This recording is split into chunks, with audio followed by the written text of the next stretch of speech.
with all the green skin, and for either TikTok or something, but it was being shared on Instagram, and Mhm. her husband was like, "Damn, girl, you make me want to Yeah. defy gravity." That's funny. Have you seen Wicked Oh yet? no, we're live. Yeah, we're live. I Well, guess I I didn't think so didn't. yet. I thought I did. I'm so sorry, and then I realized I didn't. Like, don't worry. It was literally halfway through your sentence, and then it just went. I was like, "Oh shit." Okay. Hi I've been everyone. I've been tricked into I podcasting. Oh my god, you've been tricked into the podcast, defying gravity, because Oh, that's all Star Trek is literally defying gravity, unless your inertial dampers go out or your deflector shield are not set to maximum, or just move Wesley. it along. Sorry, so we're be talking about Lower Decks season 5 season review, and we're gonna talk about it as soon as I find the button to press the intro, because they changed StreamYard and I can't find the Oh yeah, freaking it's button. under media assets now instead of Thank brand. you. Yeah, Okay, because I'm looking at it and I was like, what the hell is this? Oh my god. Like, okay. Anyway, no, literally, this is my reactions while trying to find the button. See this? yeah. Like, Yes, Will literally. Wofford is the Boimler of the Trucker's Delight show. Okay, guys. All right. Yep. Here we go.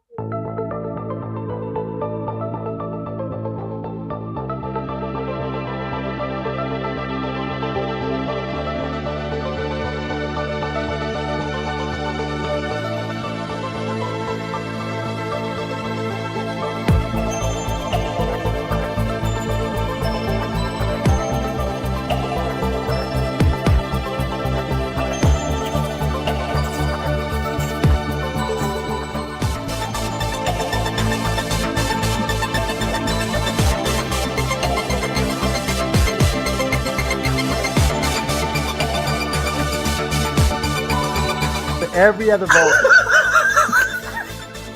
And you gotta admit, the dude that was coming down the aisle, he was kind of cute. I'd have carried him on my shoulder. Here we are. Welcome once again to Trucker's Delight. Like, literally, my mic falls down just as we go live. Hi, everybody. Who you gonna be? The captain of the Enterprise Z. Love that baseball and the teacup. Like, clearly, TNG DS9 fans. Demand that we see power rates at some point in this season. What is going on? The cars had shit to do with the fall race.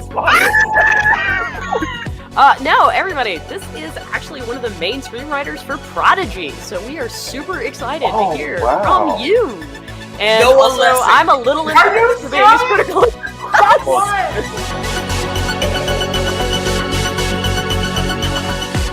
Man, I really love that intro.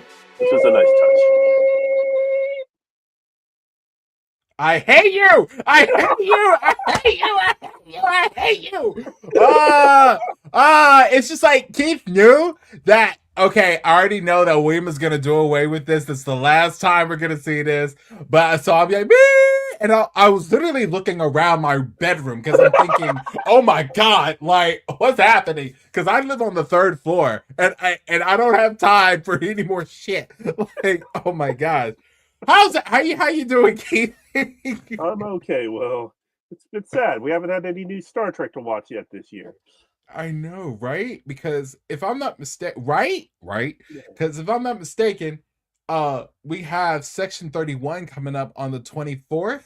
Yep, next Friday. Next Friday. Whoa. Yep. Jermaine, if you see this, you've been talking about Section 31 for the first 2 years of Trucker's Delight. Now's your time. Okay? It's a coming. It's here. It's here, man. It's here. All right. But yeah, so ladies and gentlemen, thank you for being patient with us. We decided to take a nice short hiatus while everyone's getting together, getting through the holiday, getting through the new year, getting through any other drama that's happening in this country.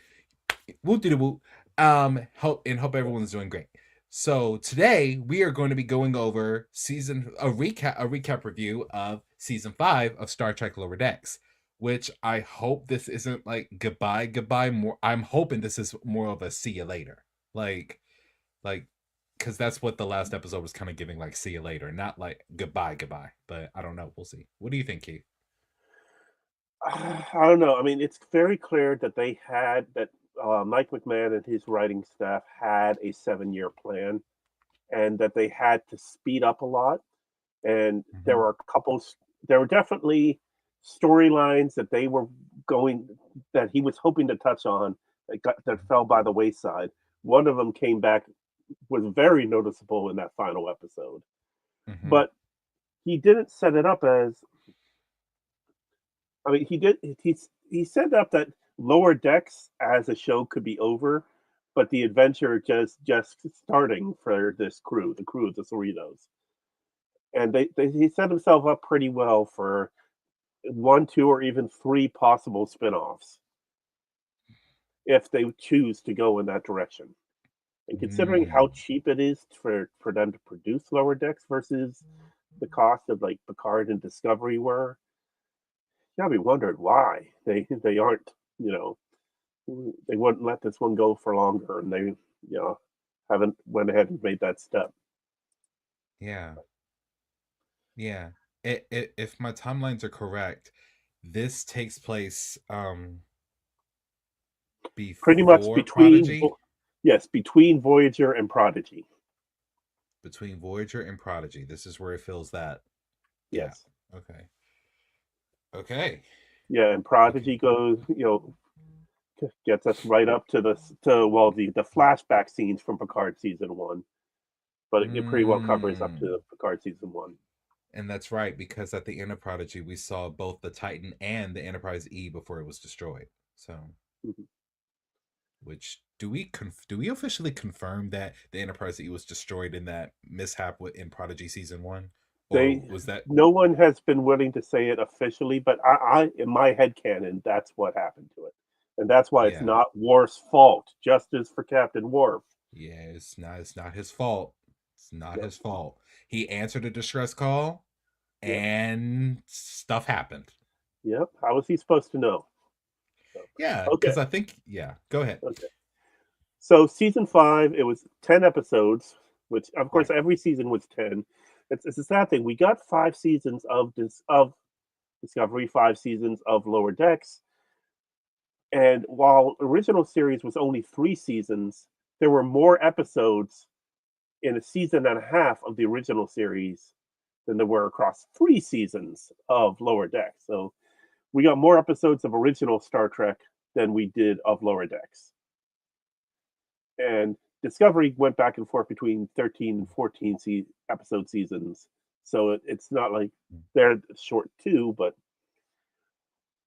knowing what we used to get of past Trek, when you think of like The Inner Light was the 25th episode of season 5 of Next Generation. Nothing gets 25 episodes a season anymore. Nothing. I can't. I think the last time I saw a show that went past 20 episodes was before 2015. Like the last show I can think of where it went over 20 episodes and it was like they made it a point of it's over 20 episodes was 24. Where each episode was an hour in that one day, Yeah. So that you had 24 episodes because it was 24 hours.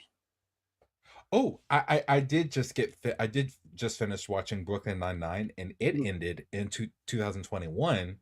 Now the last season had roughly 10 or 12, so many odd episodes, but the previous 7 seasons had more than 20 in each season.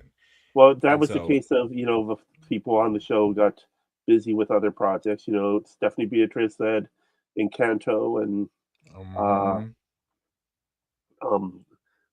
In the Heights and other things going on, and Andy Samberg had other stuff going on. So it was a very tight scheduling that led to them having to try to get the season in.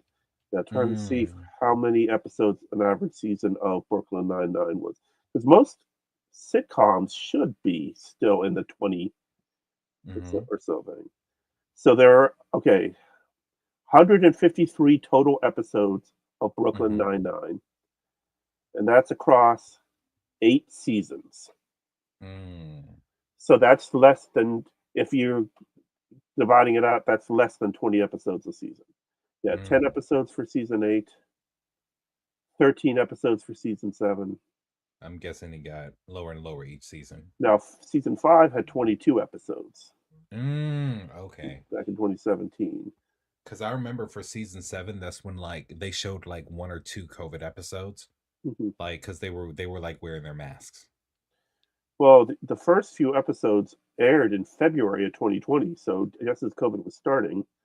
In fact, yeah, it was a 13 episode season. It got cut short because of COVID. That's when it happened. Started to okay.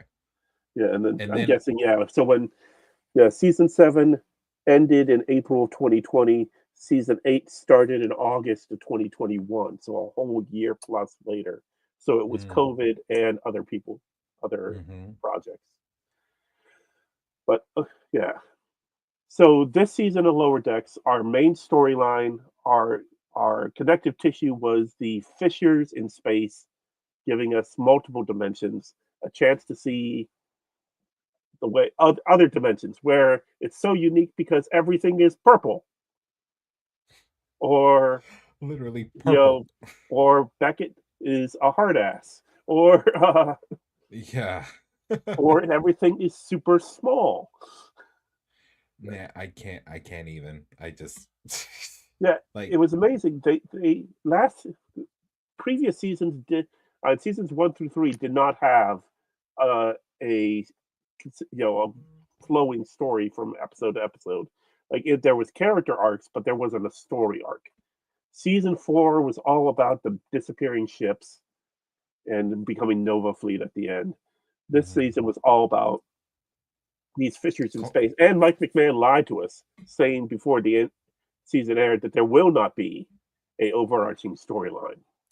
yeah, this was very climactic. Like it had episodic moments, episodic B plots, but the general plot was these fissures in space. Well, no, it was always, each episode seemed like it wasn't going to be about it, and then they somehow were able to bring it in.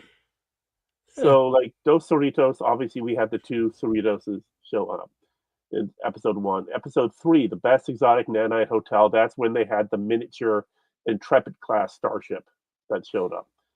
Farewell to Farms. I'm still blown by that. Yeah, Farewell to Farms, the one mostly set on Kronos, there is a fissure in Klingon space. I'm trying to remember if there was a fissure in Starbase 80. I don't think there was. I think Starbase 80 was just needed so that that way they could tie it into the season finale.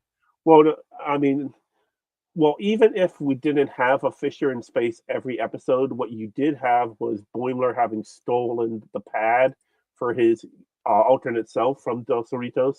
Oh, yeah. And those episodes were big on everyone talking about him having the pad and using the pad. And then he influenced others to think, because Captain Freeman was worried, like, oh my gosh, what are we doing here? Because in the other universe, I'm supposed to be in command of this place. What happened for me to be in command? I don't want to go here, but they had no other choice, because I think. And then she ends up in command willingly.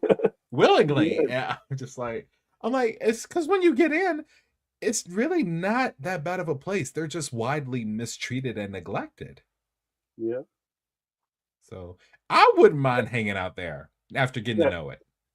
And you have to expect that, and not everything's going to be perfect. Not everybody's going to get everything good. So, some things, unfortunately, somebody's got to get the worst.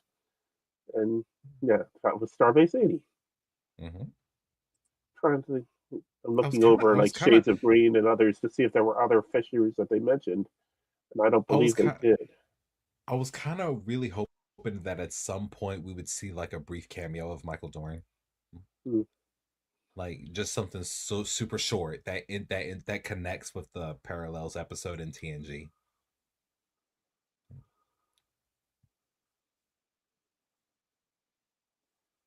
Yeah, I'm looking over the continuity connections on Memory Alpha.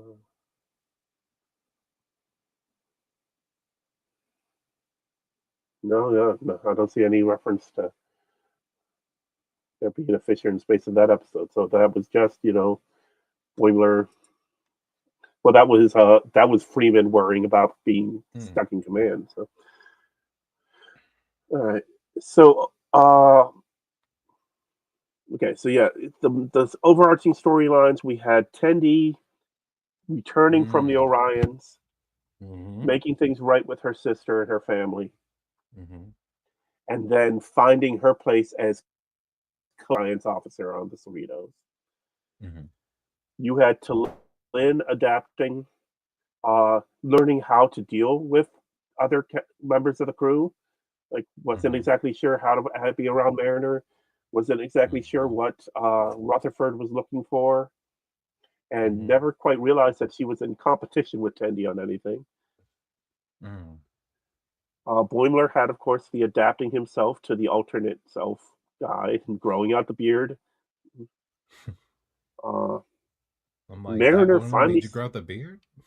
Mariner seemingly finally accepting her role in Starfleet and her role on the ship, and taking, growing up, really. And then there was Rutherford, who they forgot about for they forgot him for a little second, but they really showed him. I think it was the second time he blushed, but he blushed really, really hard over Tendi, which I like that they showcased their platonic love for each other. Well, that was in the season finale. That was after he removed his cybernetic things.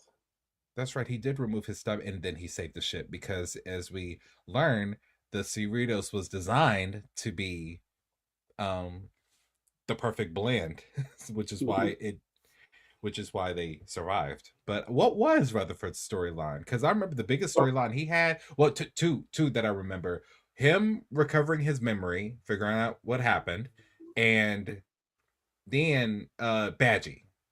Well, those were previous seasons, though. Right. We're talking about just season 5. Right. But so what was his thing for season 5? So the first we saw in the first 2 episodes, well, the first episode, because the second episode was largely happening on Orion, was about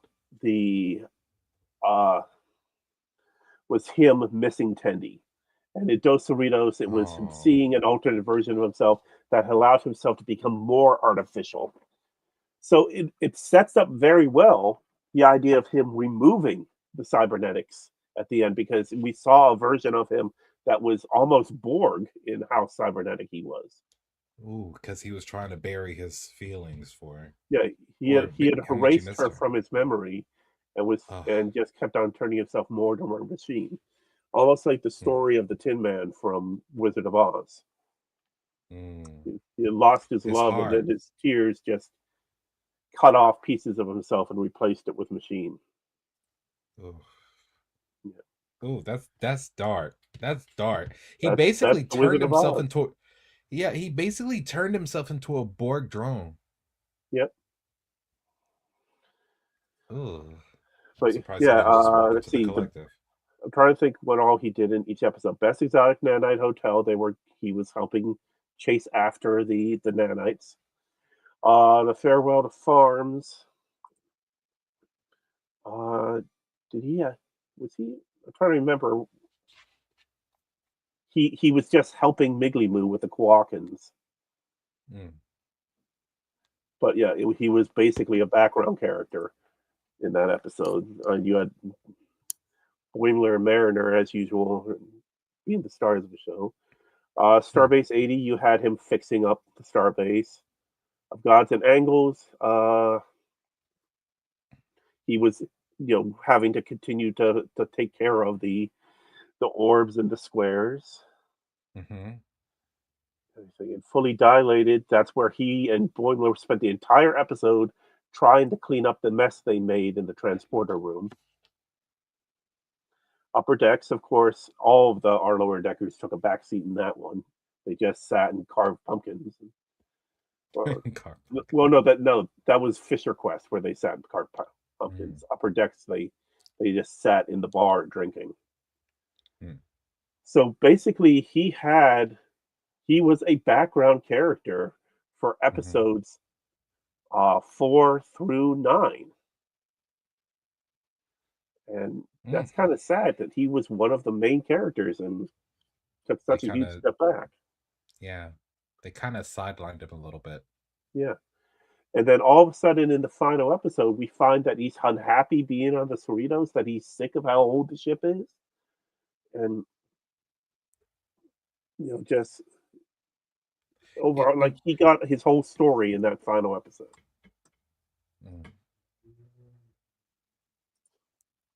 It kind of reminded me of, only because I can't think of any other character right now, it kind of reminded me of Troy a little bit. You know how, like, she didn't really get that much, and I know I'm comparing an entire show to an entire season, but how she really didn't get that much. She was kind of like a side character for a lot of it. Yeah, mains here and there, but then it wasn't until Picard, the last generation, I think, she flies the hell out of the ship. Well, she could fly it before. It's just it ended up crashing because of things beyond her control. It was beyond her control each time. Did you see that deleted scene? Yeah. Yeah, I'm sitting here going, I can see why they didn't put it in, because first the gravitational pull pulled the D saucer section into the atmosphere, and the E, she was ordered to ram the ship. Like, yeah, and the D, it was a combination of the exploding star drive from the warp core breach. Right. And then the gravitational pull of Viridian 3 pulling it down. And then, she was ordered to ram the ship in Nemesis. She was ordered to ram the ship. So it's just like, how you gonna get mad at her for crashing the ship? That wasn't her fault. You saw Data was doing his damnedest trying to level everything. And he couldn't get it back up. She was just following orders, as they would say. But yeah, it was just like that final moment where, and I understand TNG and Picard are very, very different shows in their own right, but it's just like you didn't see her have her moment until I know where they are, and then she gets up and woo. It's kind of like the same thing that I saw with Rutherford. It's just like, wait a minute, this is the Cerritos, this is a California class ship, they're designed for this is why I got on this ship. And it's just like he found himself, and I'm going like, I'm not gonna lie, that was kind of cute, but it was just cute for him to like realize that in that moment. I guess I don't know. I guess it took Tendi coming back. I don't know. Like, see, it's just little things. Like when he and Boimler were trying to clean up the transporter control, if he would have just stopped for a second and said, I'm sick of how obsolete this ship is, or like just a single line of how showing the frustration he had in things going wrong on the ship. If you just had a single line like that in every episode or every other episode, it would have been character development. It would have build. This would not have been out of nowhere in the season finale, right? Because even we could see, like you mentioned, T'Lyn had no idea that Tendi was competing with her. Well, that's just a case of she's a Vulcan. She just considered it was just. But Tendi being driven to what she was doing. Right. But they gave more to that storyline, that bit of character, than they gave Rutherford. It was just like, oh wow. And I understand that they were technically on a time dilation planet for 10 months. I understand that. I get that. And they were talking to a purple Data and a bunch of shit happened. I get it. Like, but it still kind of took away from Rutherford, and I kind of feel bad because it's like, dang, I really like him because he's like, other than Tendi, he's like the most enthusiastic one on the ship. Like, like, I don't know. Maybe we'll see. Maybe, who knows? Maybe Rutherford might be in the spinoff. Who knows? Like, I'd be. Hey, and now that he doesn't have the cybernetics, it makes it a lot easier and a lot cheaper to have him on. Right. Sam Cordero, not Sam. Eugene Cordero doesn't have to wear the augment now. OMG. Okay, I hope that this was a conversation, but I have another. What would have William done if he was in the writer's room to contribute to the last episode? Okay, so I knew they weren't going to do this, and that's fine. It probably wasn't in the budget. But if I were there and I had $2 million, I'd throw this in and tell them do this. Okay, so in the moment when they're headed towards the core of this universal gateway wormhole thing that's about to be created, this thing that they need to close, okay? Right. They're going through different universal ship, different time ship, going through a bunch of stuff while the Klingons are being done with. They're done. And it's just changing and changing and changing and changing and changing, right? Mhm. Okay. And then for a brief moment, we saw 2 Cerritos. And Right. it's just like, oh my God, here we go. This is a lot of callbacks to Voyager. Like, it's just you just Yep. see 2 and they come back together and they try to fight. Voyager didn't have half a hard time trying anyway. So what I would have done is I would have given, without Rutherford, because the voice actor looks very different than what the character is. But which No, kinda not that sucks, but much. yeah. Okay, cool. I would have, it would have been for a brief few seconds too. At the moment the ship split, I would have made one half a live action Cerritos and the other half the cartoon Cerritos. Well, it would have been the ship itself. They wouldn't have changed everyone on the ship because, as they said, it was only the hull, and they could have done that with CGI with no problem. Right. Yeah. Right. Like give me a Space Jam moment, right? Like, but show that maybe this is just a universe where everything is a cartoon. Like I don't know. Since we got a universe that everything is purple, like, I mean, okay. But and then another one where everything is super small. Like, I don't. But I wanted to see Mariner live action one more time. I wanted to see Boimler live action one more time. I wanted to see everyone. I wanted to see what the ship would, and I understand that it only affects the ship. I understand that. Right. Even then, even though I will say that the animation for the Cerritos has definitely improved since season 1, but I would love to have seen a live action or miniature model or CGI, something like they did the Enterprise D of the Cerritos. I want to see it. Like, what does it look like? Like, well, you got to wonder. I mean, you look at it, and when you look at how they did the ship design in Prodigy with the computers, it almost looks like, at least especially when you get to season 5, that maybe the ships aren't being hand drawn, like everything on the ships, the crew, the planets, that's all being drawn, but maybe the ships are CGI, and they're just done with a certain more cartoonish coloring. With it's a brightness thing. It's the existence of the outlines and things like that. And when you go back to the Strange New Worlds crossover episode, those old scientists from season 2, and the opening credits was done animated instead of the version that they used, it's entirely a CGI thing. Nothing in the opening credits of Strange New Worlds actually physically exists. It's all CGI. Yeah. It's all CGI. Oh, okay. Huh. What would you have wished to have seen in season 5 or the finale? Peanut Pepper? No. I would have loved to see Peanut Pepper one more time, like Han Solo it, like really, like, even though I still don't like her, I'm happy for her, but I'm just like, nah. See, you even though I'm not a big fan of how little Rutherford had to do, I think he still ended up. I'm pretty happy with season 5 because of Fisher Quest. Fisher Quest kind of like. Fisher Quest was just. I mean, I love Farewell to Farms. It's an absolutely beautiful episode, and if it wasn't for Fisher Quest, Farewell to Arms would be my favorite episode of the season, almost favorite episode of the show. Period. But when you have the return of Jolene Blaylock, the return of Alexander Siddig, the return of Andrew Robinson. Oh, yes. And they gave away the fact that the Kims are back, and they gave away that whole joke, and it's fine. They gave it away in the trailer. And it didn't ruin that episode, even though it was a major part of that episode. Mhm. Everything else they did for that episode was so good. I mean, yes, we got Brent Spiner as Data one more time, One and more doing it time. without bringing him back from death again. Again. Yeah. Yes. We got to Paul one more time. We got Garrick one more time, and Andrew Robinson has to love the idea of being able to play Garrick and not have to Ah. sit in the makeup chair. Oh.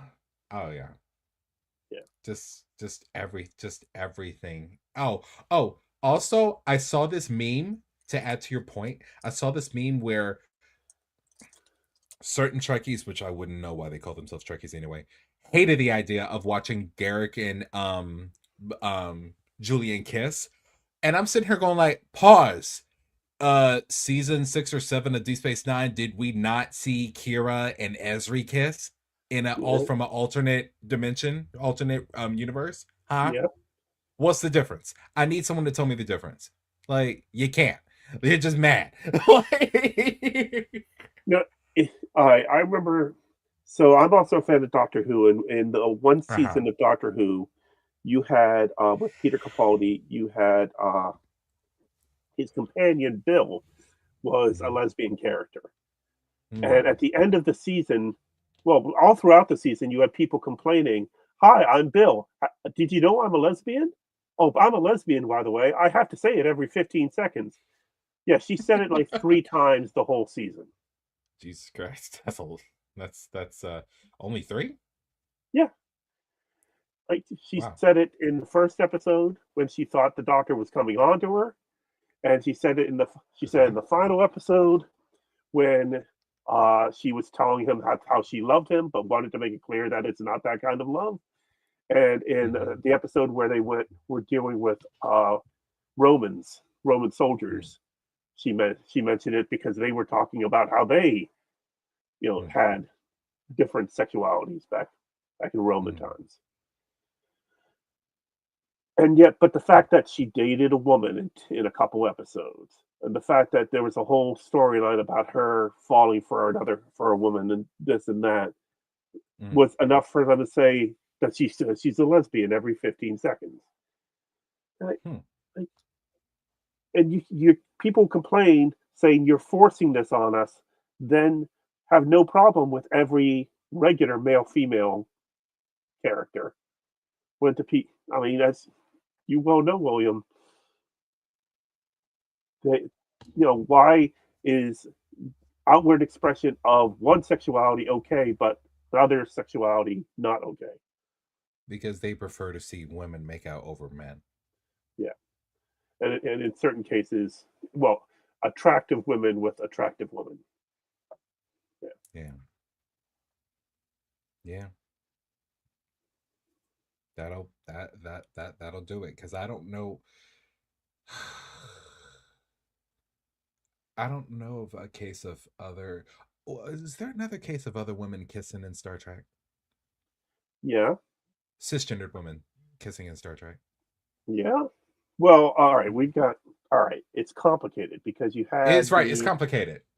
You had the episode of Deep Space Nine, right? Where Jadzia and Lenora kiss. Yeah, that's the rejoin. one. That's the one. Yeah.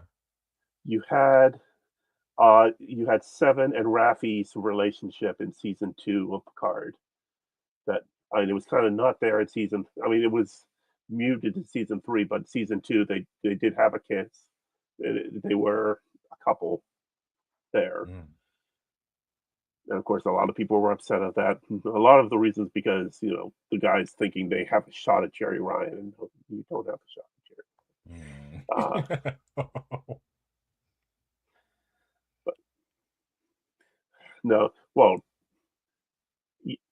I mean, well, you well know how certain guys, when it comes to attractive women, it doesn't matter what could happen; they're gonna be idiots and assholes.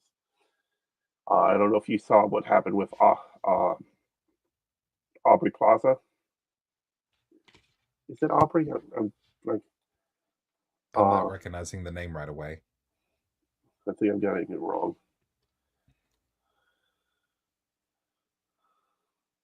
Yeah, Aubrey Plaza, the actress who was on Parks and Recreation and Ingrid Goes Mm. West, and does done a bunch of movies as well. Agatha All Along, and when I show you her picture, you're gonna know her immediately. Oh, can you Hold even on, see that? it's coming. It's coming. Ah, I see the top half of her head. Was she said she was in Parks and Recreation? yeah, she was April. She was also is that the same girl that was in Agatha? Yes. Yeah, Yeah. I know her. I know her. Okay. Yeah. Her husband died a week or so ago, Oh, whoa.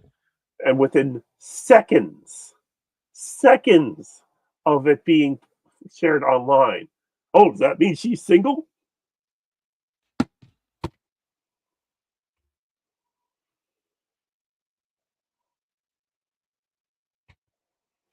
That's awful. Yeah. That's awful. She deleted all of her social media. Shit, I would too. She didn't put out a statement. She didn't put out didn't say anything about it. She saw how people were responding and how people were reaching out and what people were saying, and just shut the whole thing down.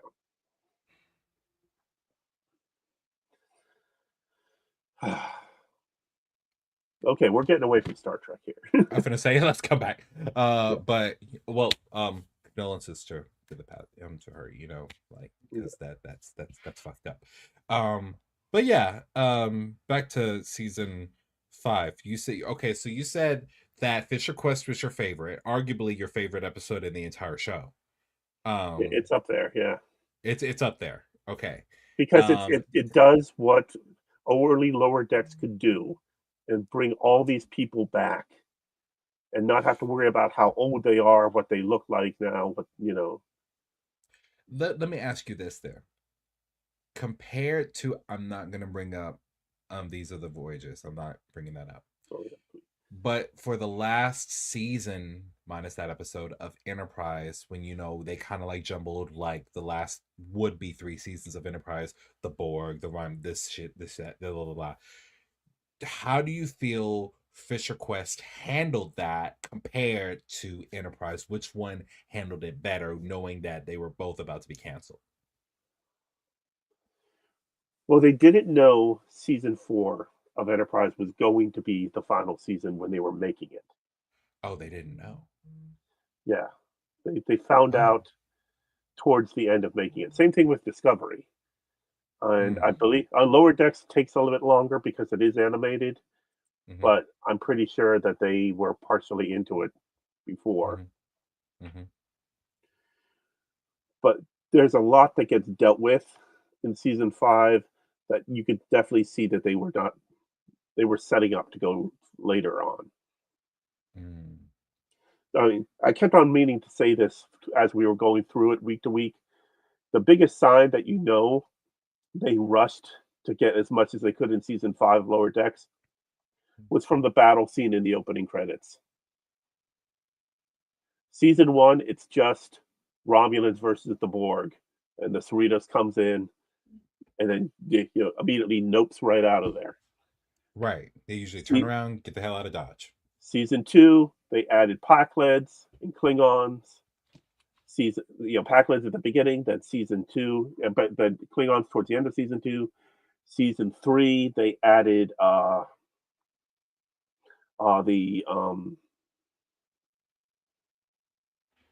that's when they added the crystalline entity in the background. Season 4, like Star Trek 4, they put in the whale probe from Star Trek 4: The Voyage Home.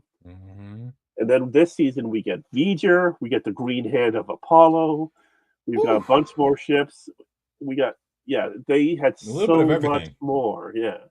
If you're just adding like one thing a season, except for season 2 where they added 2, there was enough there to pad out for 7 seasons.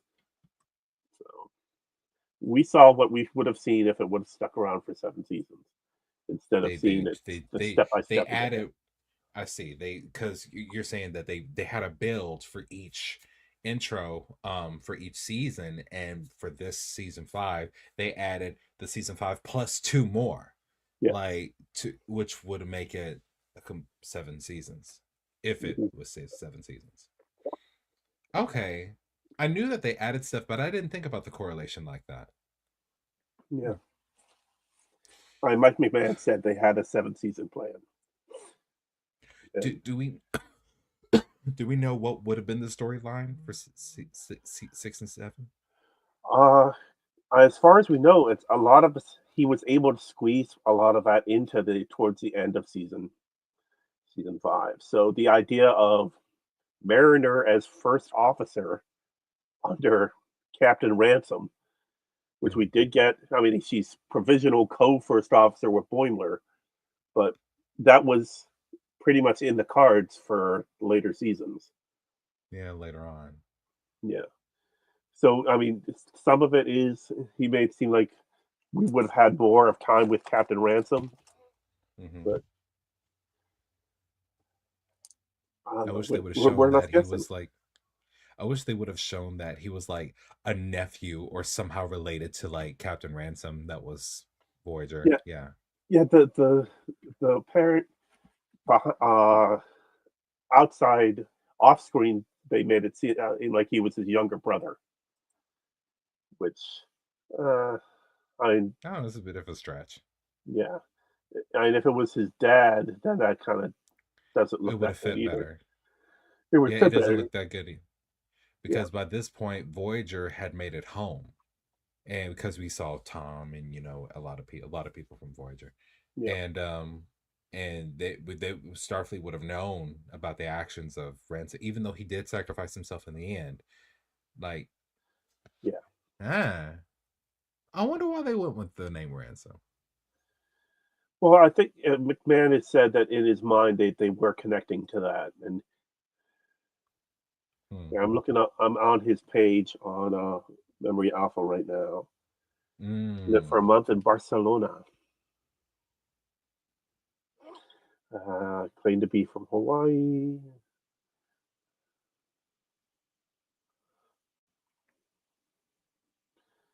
Besties, there, Westlake, Matt Honus.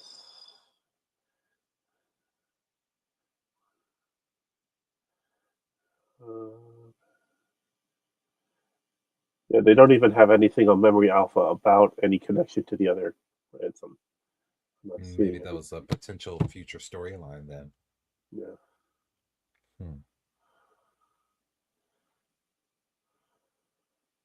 Because it's like, maybe it would have been like a Ransom episode, kind of like the Connection episode we saw that Mariner was connected to. God, what's her name? She passed. She was killed in the. Sito Jackson. Yeah, right. Like a backstory connection type thing where we learn more. Because I'll be honest with you, other than a big head and loves lifting weights and has weird ways of solving problems, we don't know shit about Ransom. Yeah. Which we're not supposed to. He wasn't a main character. Yeah, he was a background character. Yeah. I guess I knew more about the Doctor than I did about him. Yeah, sort of. And who was the tactical officer? Shax. Yeah, definitely. Well, I mean, Shax, we don't know that much about. We don't know about family. We don't. We know because the one we know the most. The one we know the most family about is Tendi. Right, and we're not counting Captain Freeman.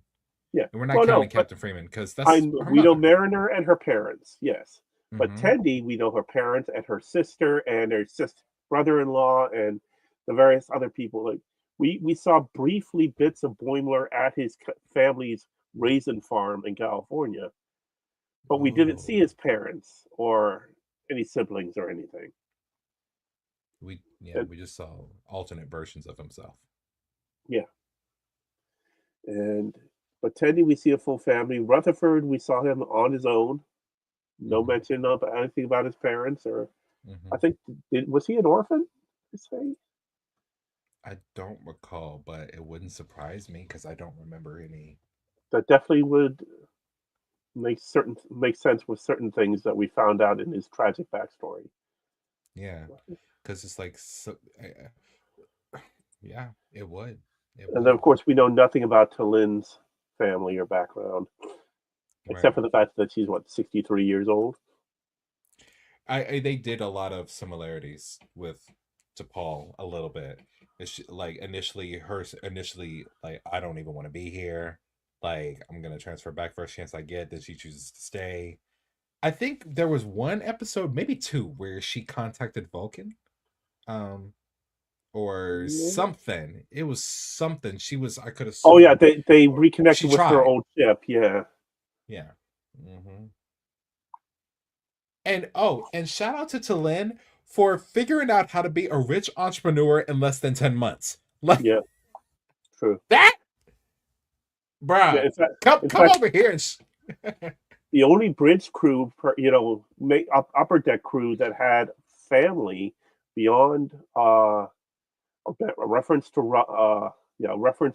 Ransom's cousin, and of course Captain Freeman's husband, was Billups, because we saw his mother, we saw the life he left in the society.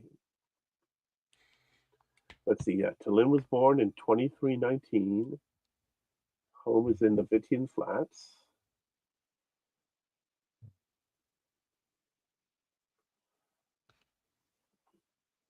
It is said that we had a whole season before she showed up. Oh, excuse me. She was so good from her first appearance in Wage Douche. Wage Douche is just a fantastic episode for season 2. After this, I'd like to ask you, if you disappointment is such a strong word. Were there any low points about season 5?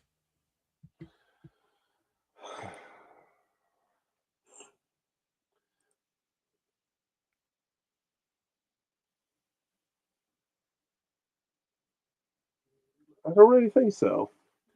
They had to write up Tendy's storyline with the Orions.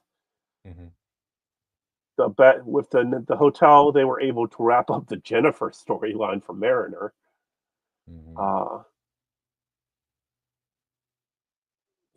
I mean, there were a couple things that was like, Best Exotic Nanite Hotel was kind of like, really? Like, you hate when you know how poised Boimler is and how knowledgeable is. You hate to see him screwing up, and screw up so badly. So probably that was my major cringe episode was the Best Exotic Nanite Hotel. Because you had Mariner not wanting to talk to Jennifer about her feelings. You had Boimler being very un-Boimler like. Yeah. Well, how about you? What of season 5 didn't you like?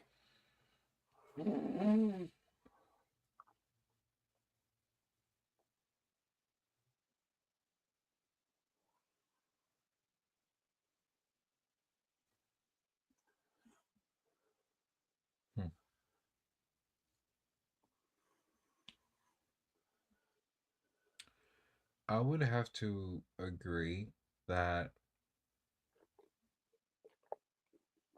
I wish they would have given more to Rutherford. Yeah. Yeah, they did a good job at tying the first episode with the last episode. First episode of season 5 with the last episode of the last 2 episodes of season 5. Like,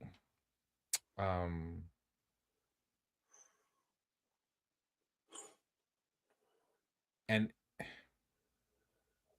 in a way, Fisher Quest is like, and what makes up for that is Fisher Quest, right? It's like seeing, even though they're from different universes, and it's like seeing the endings we wish we would have asked to have seen. right? Like not that specific, because each one was a very, very different story. I never would have even dreamt of seeing Curzon, but it's kind of like 63 years married to, or however many years married to Trip is better than the way he died on These Are the Voyages, or seeing Garrick and Julian together finally, it's like beautiful, or getting to know Curzon a little better.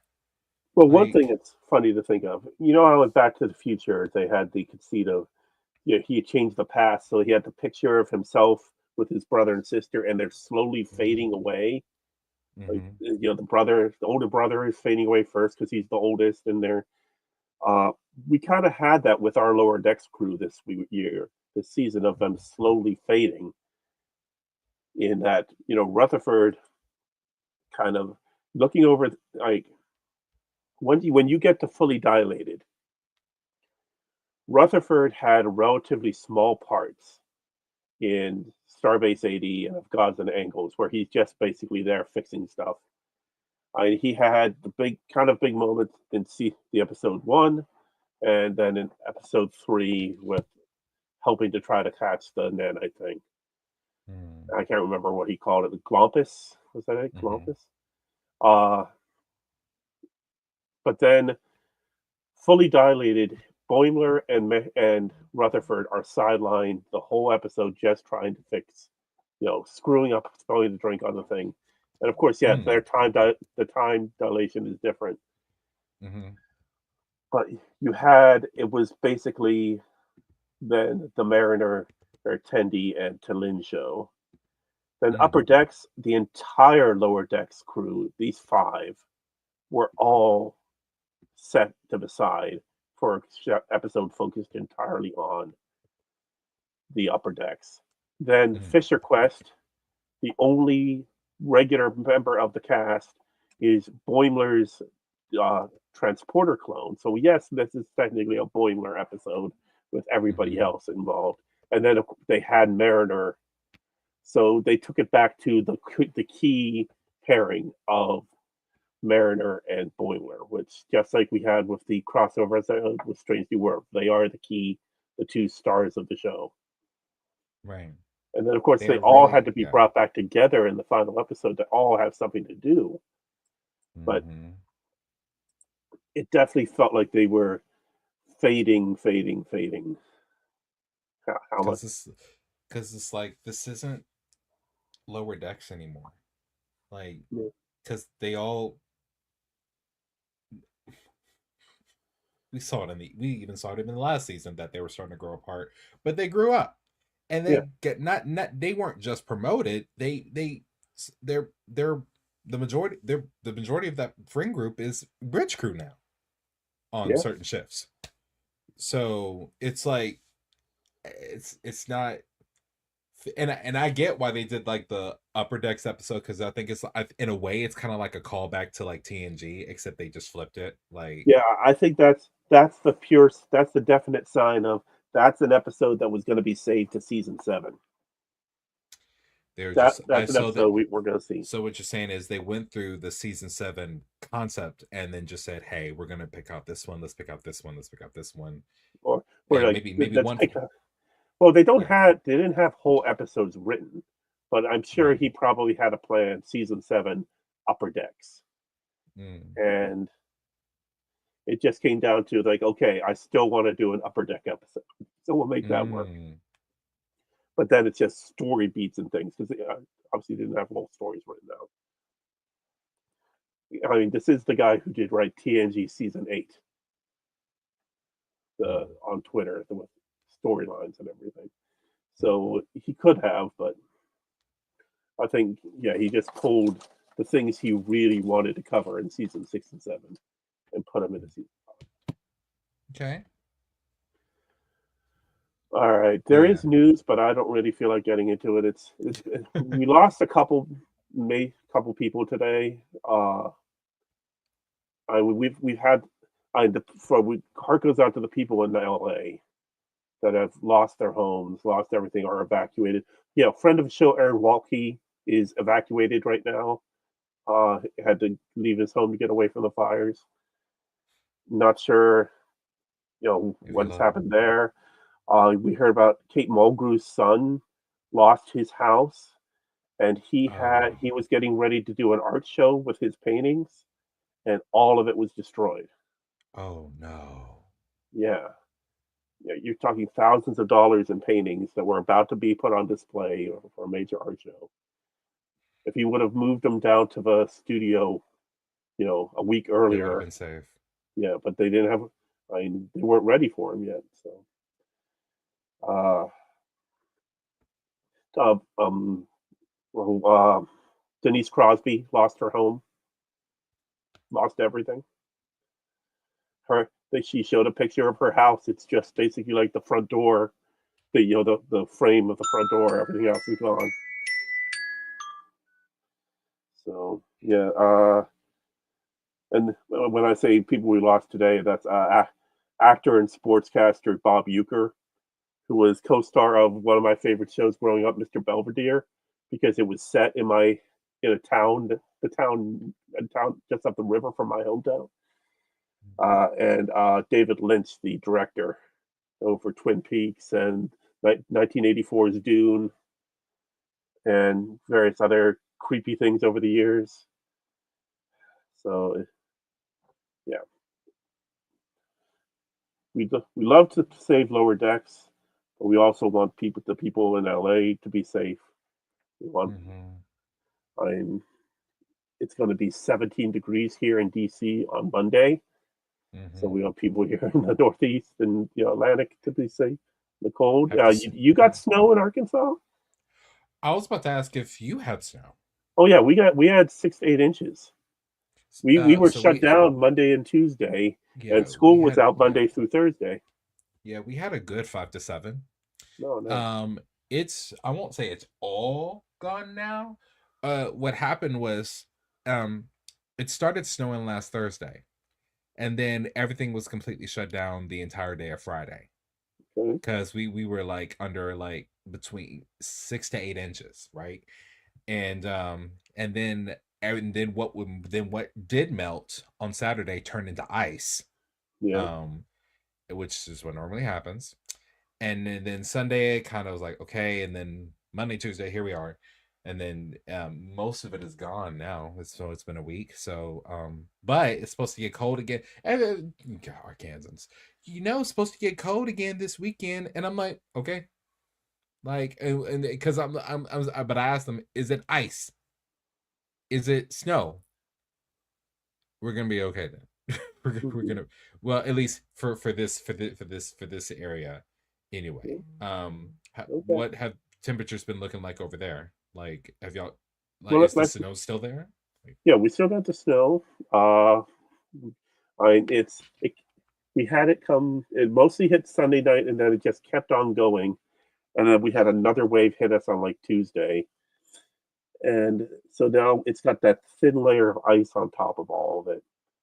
And I'm not gonna lie to you. I love snow. I love I love it too, but I grew up in Pittsburgh, where they knew how to deal with snow and how to drive in snow and everything. And people around here don't. And you see a lot of stupidity. And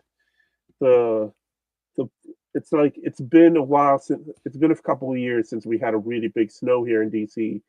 So it looks like all the people who drive snowplows don't know how. Either the people that did it before retired or moved or something.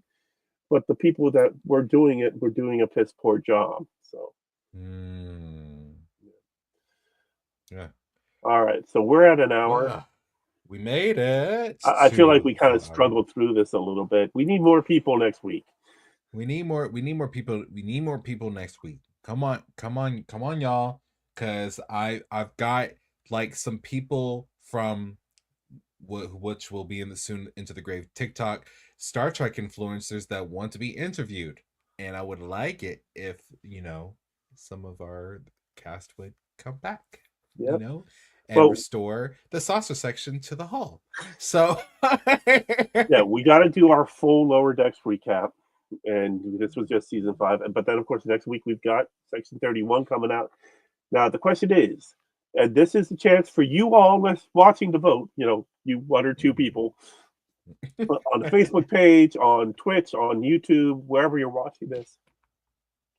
Do we have our regular Thursday night show in which we prepare for Section 31, talk over our expectations for it, and then we watch it all on our own and then come back to talk about it the following Thursday?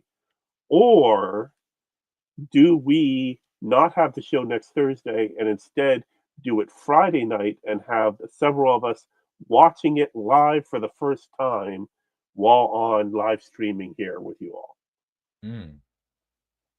Or we just do a full series recap of Lower Decks next week and then deal with Section 31 the week after. So that's 3 options there. And I know people watch these after it goes off live because the views don't lie. They don't lie. Like every time I come back, it's always either a couple of dozen or sometimes more than 100. So I know that people come and watch this after it's done. So yeah. All right.